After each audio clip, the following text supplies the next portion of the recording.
Daniel Noboa, hijo del magnate Álvaro Noboa, quien intentó sin éxito alcanzar la presidencia en 5 ocasiones, asumió el poder en Ecuador el 23 de noviembre del año 2023, convirtiéndose en el presidente más joven del país.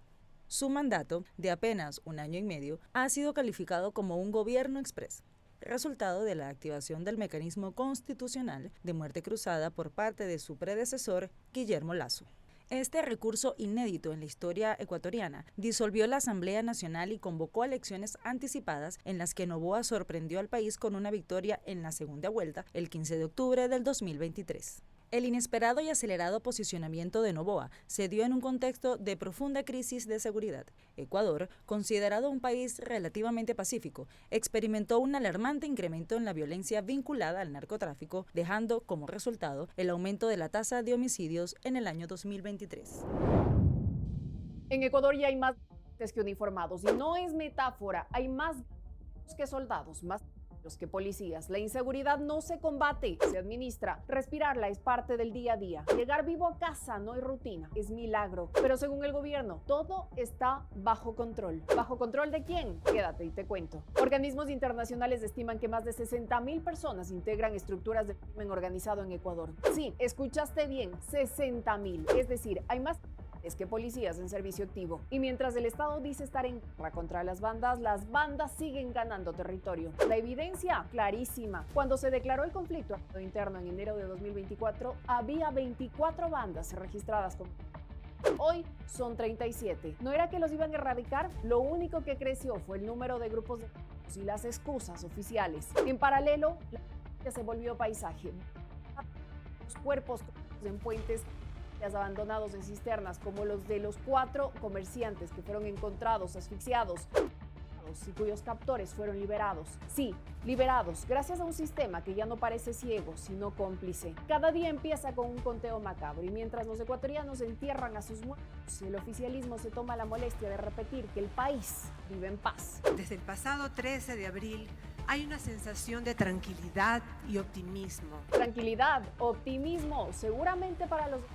porque de estrategia de seguridad Noboa no tiene ni el borrador. Eso sí, subieron el IVA del 12 al 15% para financiar la seguridad. ¿Dónde están esos recursos? ¿Dónde están los resultados? Solo vemos leyes de express, shows mediáticos y más. Y ahora, con una nueva ley de solidaridad nacional, prometen acabar con el... Otra vez, promesas recicladas en un país donde vivir se convirtió en un acto de fe. ¿Tú qué opinas? Te leo. El asesinato de un candidato presidencial y el control de bandas criminales sobre territorios urbanos marcaron el clima electoral. A pesar de este panorama, Noboa logró posicionarse frente al correísmo. Durante su corto pero intenso mandato, Noboa ha protagonizado episodios que han generado controversia tanto nacional como internacional. Uno de los más sonados fue la irrupción policial en la Embajada de México para capturar al expresidente Jorge Glass, lo que desató una crisis diplomática con el país norteamericano. La estrategia de seguridad del presidente ha sido uno de los pilares de su gestión, aunque no exenta de sombras. En diciembre, la detención y posterior hallazgo de 4 menores carbonizados en Guayaquil encendió las alarmas sobre los excesos de las Fuerzas Armadas. En paralelo, Noboa anunció una polémica alianza con Erik Prince, empresario, exmilitar y mercenario estadounidense, conocido principalmente por ser el fundador de la empresa militar privada Blackwater, lo que fue interpretado por algunos sectores como una jugada propagandística en plena campaña por la reelección. Desde su llegada al poder, tanto en el periodo concluido y perteneciente a Guillermo Lasso como el que está en curso en los actuales momentos, Noboa ha gobernado bajo un estado de excepción casi permanente. El 9 de enero del 2024 declaró un conflicto armado interno y designó como terroristas a 22 organizaciones criminales, entre ellas los choneros, los lobos y los tiguerones. Esta narrativa bélica fue reafirmada en abril, cuando el Ejecutivo reconoció la persistencia del conflicto. De esta manera, el mandatario ha intentado consolidar sus políticas en medio del caos, apostando por una línea de mano dura que, aunque cuestionada, ha redefinido el tablero político ecuatoriano.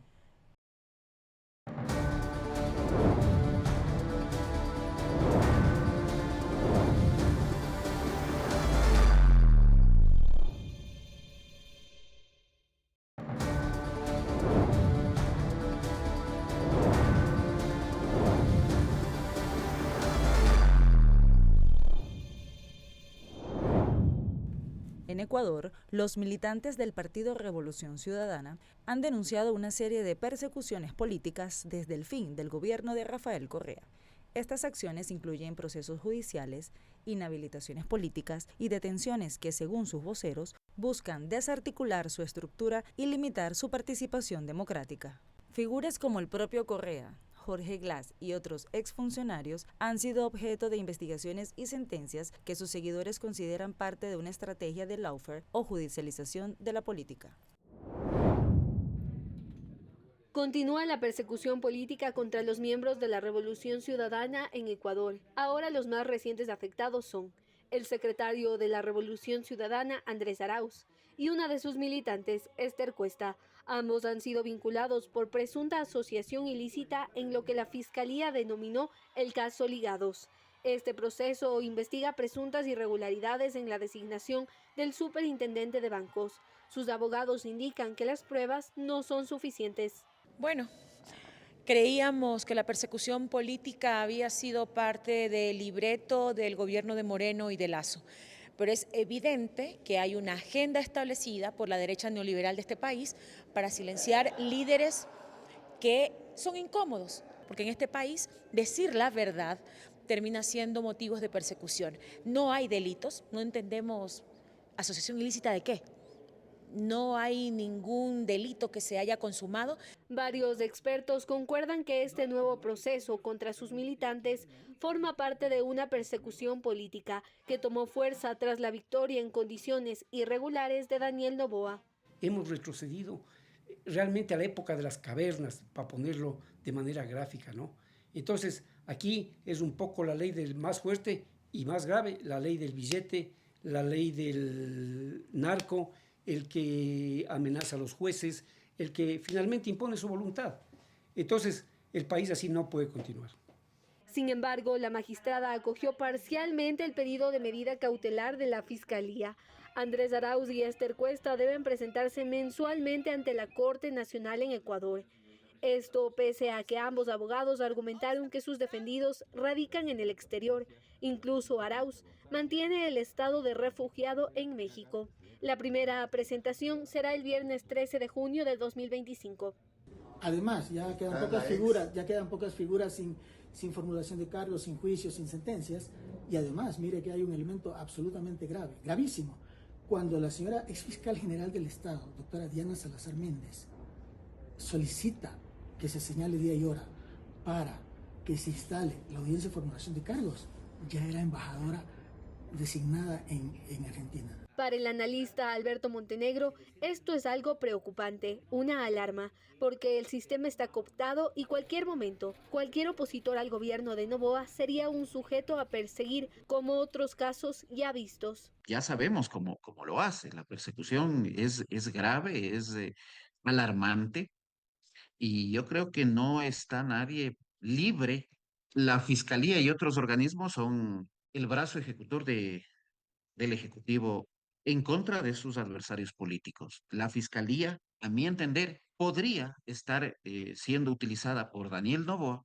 Rechazamos como más la persecución política. Nos encantaría que de esta misma forma se investigaran sobre los chats de Villavicencio. También se vinculan personas, la misma ex fiscal general del Estado, embajadora de este gobierno, vinculada en los chats de Villavicencio, sin embargo, no hay investigaciones. Creo que la región debe juzgar lo que está sucediendo en el Ecuador. Por lo que hacen un llamado a los organismos internacionales a estar al pendiente de lo que sucede en Ecuador. Los expertos lamentan que los poderes del Estado estén cooptados por Noboa y que la democracia, el poder judicial y el legislativo corran riesgo al estar maniatados al poder presidencial de Noboa. Gabriela Mena, Telesur Ecuador. Por su parte, miembros del movimiento indígena Pachacutic también han enfrentado criminalización, especialmente tras su participación en protestas sociales contra políticas económicas y extractivistas. Líderes como Leonidas Issa han sido detenidos o investigados por su rol en movilizaciones masivas, lo que ha generado preocupación entre los organismos de derechos humanos. Estas acciones son vistas por muchos como intentos de silenciar la resistencia indígena frente a decisiones gubernamentales que afectan sus territorios y sus formas de vida. En medio de un fuerte resguardo policial y con 3 vehículos de custodia, llegó el ex vicepresidente de Ecuador, Jorge Glass, a la audiencia de juzgamiento del caso Reconstrucción de Manabí. Este caso investiga los supuestos delitos de peculado, abuso de dinero público en beneficio de terceros, bajo elementos que, de acuerdo con el equipo de abogados de Glass, son irregulares, empezando porque los contratos no están firmados por su defendido. Porque este caso Reconstrucción de Manabí es la patraña más grande que ha habido en los últimos años de la Administración de Justicia del Ecuador. Yo podría explicarle por qué es la patraña más grande. Porque este proceso se inicia por 584 proyectos o contratos y finalmente termina por acusarlo al ingeniero Glass por 11 contratos. ¿Saben, señores periodistas, cuántos contratos firmó el ingeniero Glass? Ninguno. La diligencia estaba prevista para desarrollarse este viernes. Sin embargo, de último momento fue suspendida porque no se entregó la pericia psiquiátrica y el tribunal dispuso un plazo de 10 días para que se entregue el documento. Sin embargo, se desestimó una recusación contra 2 de los magistrados. ¿Cómo puede haber imparcialidad en el caso Reconstrucción, en donde se analizan 11 contratos en 2 jueces que ya han dicho que el ingeniero Glass manejaba el sistema de contratación? ¿Qué objetividad podemos esperar? ¿O acaso van a cambiar de opinión en este proceso penal? Por ello, por ello fue que se lo recusó. Porque ya hay sesgos. Y un juez no puede venir o no puede sustanciar, no puede juzgar a una persona cuando ya tiene sesgos. Hasta el momento no se ha definido si el ex segundo mandatario ecuatoriano volverá a la cárcel de La Roca o se queda en la cárcel 4 de Quito. Lo que se conoce es que Glass llegó sin sus medicinas, algo que su defensa ha calificado como condiciones inhumanas. Lo que nosotros buscamos es que se pueda evidenciar que existen problemas tanto físicos, psicológicos. Él tiene una condición médica bastante complicada y no es adecuado que se encuentre en el Centro de Privación de la Libertad número 3 Guayas, sino él debería estar en un lugar donde tenga acceso a médicos especializados, donde pueda tener acceso a medicinas. Precisamente el día de ayer llegó sin sus medicinas, evidentemente sin absolutamente nada. No son las condiciones aptas para ningún ser humano. Para el expresidente del Ecuador, Rafael Correa, esto se trata de una persecución política y días atrás lamentó lo que ha tenido que vivir Glass. Invadir una embajada. No existe presidente en la historia mundial de eso. No existe. Secuestrar a un refugiado político, lo tiene enterrado en vida, en una cárcel de alta seguridad. Supongan todos ustedes que Jorge Glass sea un corrupto. ¿Acaso es un corrupto violento, peligroso? ¿Por qué lo tiene en una cárcel de alta seguridad? Eso es puro ensañamiento, pura venganza política, pura tortura psicológica, lo tiene enterrado en vida. Se tenía previsto que la prisión preventiva por el caso Reconstrucción de Manabí culmine el 6 de julio. Sin embargo, el tribunal suspendió los plazos para la caducidad de la prisión preventiva. La audiencia de juzgamiento iniciará el 17 de junio de 2025. Gabriela Mena, Telesur Ecuador.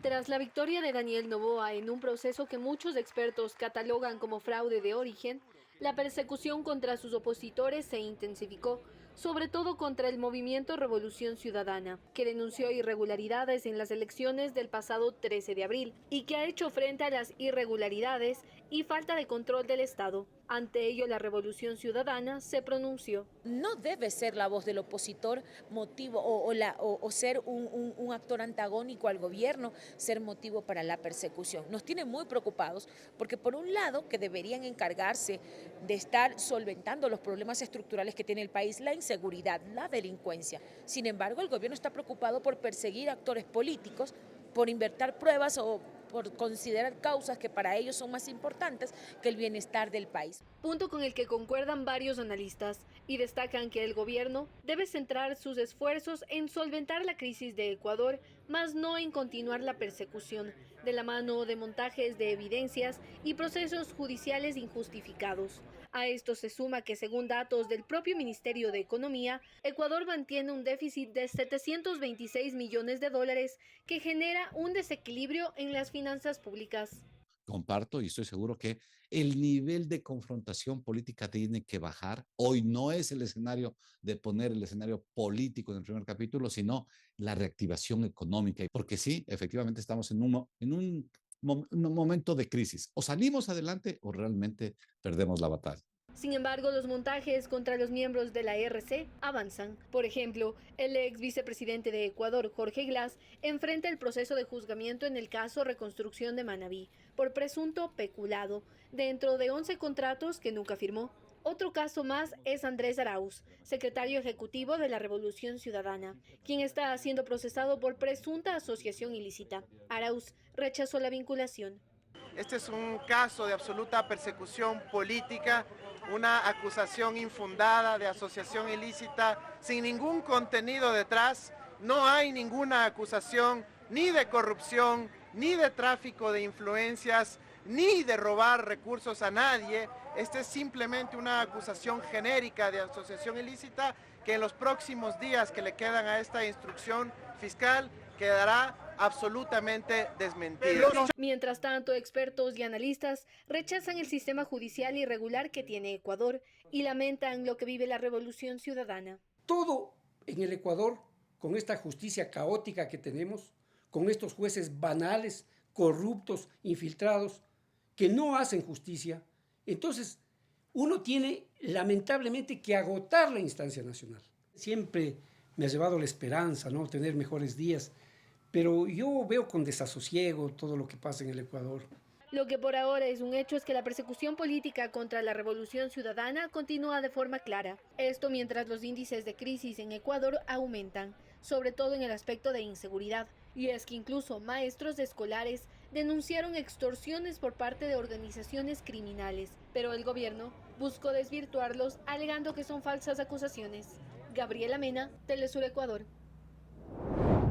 La detención forzada de Jorge Glass dentro de la Embajada de México en Quito el 5 de abril del 2024 desató una crisis diplomática sin precedentes entre ambos países. Agentes ecuatorianos irrumpieron en la sede diplomática para capturarlo, acción que fue condenada por organismos internacionales como la Comisión Interamericana de Derechos Humanos y que llevó a México a romper relaciones con Ecuador y presentar una denuncia ante la Corte Internacional de Justicia.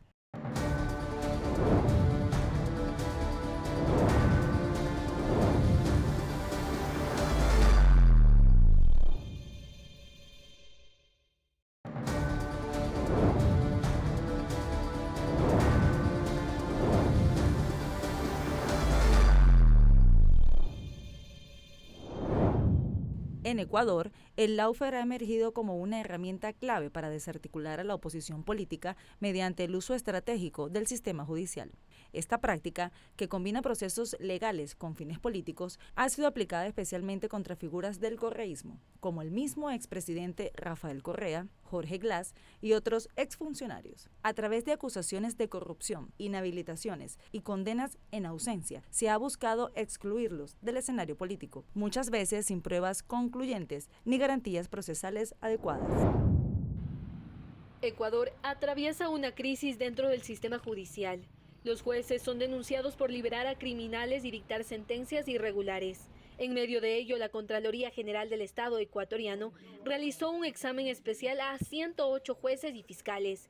De ellos, el 84% presentaron indicios de responsabilidad penal, es decir, se hallaron irregularidades en los montos de activos y pasivos. Y por lo tanto, eso tiene que manejarse porque desde la misma justicia, desde los administradores de justicia, la gente que investiga está totalmente vinculada con el crimen organizado. Y pensaría yo que en el sistema judicial deberían salir todos, llamar a un nuevo concurso expedito para que justamente vayan con nueva mentalidad jueces y fiscales a administrar justicia. Por lo que destacan que el sistema judicial debe fortalecer sus procesos de control, pero también exponen que el problema de beneficiar a los grupos criminales es tan solo la punta del iceberg, porque los principales hechos de corrupción parten del gobierno de Noboa. Ya las autoridades no pueden lavarse las manos y echarle la culpa a los demás de los errores que se están cometiendo. Este tema de la independencia judicial es muy, muy importante porque ese es un derecho de la ciudadanía, de que sus jueces y todos los operadores de justicia sean independientes. Eso garantiza realmente una justicia sin impunidad. Mientras no tengamos independencia, mientras la función judicial no recupere otra vez su independencia, no estamos en nada. Esto mientras el gobierno anunció que será público el nombre del juez que ejecute medidas a favor de los criminales. Sin embargo, para la asambleísta y ex jueza de garantías penales, esta no es la solución, sobre todo cuando los problemas radican en el gobierno. Lamentablemente están involucrados, por eso es precisamente la necesidad urgente que el Consejo de la Judicatura debe actuar para depurar el sistema de administración de justicia y darle al país jueces honestos, operadores judiciales totalmente honestos, que trabajen y resuelvan en el marco del derecho. Lo que por ahora es un hecho es que la auditoría ejecutada por la Contraloría General del Estado ya fue enviada a la Fiscalía para que inicie procesos investigativos. Esto mientras exmagistrados exponen que la solución para acabar con la crisis en el sistema judicial radica en el fortalecimiento del proceso y control a los activos y pasivos de los magistrados. Gabriela Mena, Telesur Ecuador. El sistema judicial ecuatoriano es cuestionado por el actuar de los jueces que se han visto envueltos con organizaciones criminales, al dictar medidas para favorecer a delincuentes investigados por delitos como homicidio, secuestro y liderar organizaciones terroristas. Ante ello, las autoridades del sistema judicial y desde la Fiscalía General rechazaron las acciones de los jueces. Tenemos como estadística 41 fiscales sancionados, 27 jueces sancionados, 68 total de los operadores de justicia. La Fiscalía General del Estado por poco más y es el lugar en donde existe la corrupción campante. También ha sido cuestionado el abandono generalizado del gobierno de Daniel Noboa en el ámbito presupuestario y de seguridad ante el temor y las amenazas de bandas criminales, las cuales siguen en aumento. Según organizaciones internacionales, a inicios de 2024 existían 22 grupos criminales. Para junio de 2025 suman 37. Necesitamos un respaldo. No podemos dejar que nosotros sigamos a la deriva. ¿Quién nos respalda a nosotros en nuestra seguridad y nuestras familias? Nadie. Los operadores de justicia relacionados o que tienen contacto con el área de crimen organizado no pueden ser tratados de la misma forma que el resto de operadores de justicia, por el nivel de riesgo que implica, por la responsabilidad y complejidad de caso que significa. ¿Qué hemos hecho desde la legislación para dar un respaldo como Estado a los operadores de justicia? Ninguno. Sin embargo, detalló que esta no es una justificación para que los jueces sean corruptos. Expuso que, dentro de los operadores de justicia, se requiere hacer una depuración, así como en las funciones del Estado que se han convertido en facilitadores de la impunidad en la criminalidad. Por ejemplo, dentro de la investigación de la fuga de alias Fede, cabecilla de la banda Los Águilas, están procesados 19 militares y personas del Servicio Nacional de Atención Integral a Personas Privadas de Libertad, quienes habrían actuado en contuberbio para la fuga. Ninguno está trabajando coordinado. Viene una autoridad del ministro del Interior y nos dice la culpa es del sistema judicial. Vienen los del sistema judicial y nos dicen es que no tenemos recursos y la policía no apoya. Entonces eso ya es una radiografía primera de por qué está nuestro sistema judicial y nuestro sistema de justicia como está. El sistema judicial está este momento en terapia intensiva y eso es muy grave, pues debemos todos, cada uno seamos un médico, cada ciudadano, cada entidad del Estado, todos debemos poner este rato un granito de arena para salvar a ese paciente que es la función judicial que queremos que reviva y que reviva bien. Sin embargo, desde el oficialismo insisten en que tienen el país bajo control. Esto mientras los problemas y los errores del aparataje estatal aumentan, a tal punto que Daniel Noboa, mediante una publicación en X, reconoció que la fuga del cabecilla de la banda Los Águilas se habría ejecutado presuntamente con complicidad de personal de la cárcel de Guayaquil. Gabriela Mena, Telesur Ecuador. El impacto del lawfare en Ecuador va más allá de los individuos perseguidos, debilita la institucionalidad democrática y restringe el pluralismo político. En este contexto, el lawfare se presenta no como una defensa del Estado de Derecho, sino como una amenaza a su esencia misma.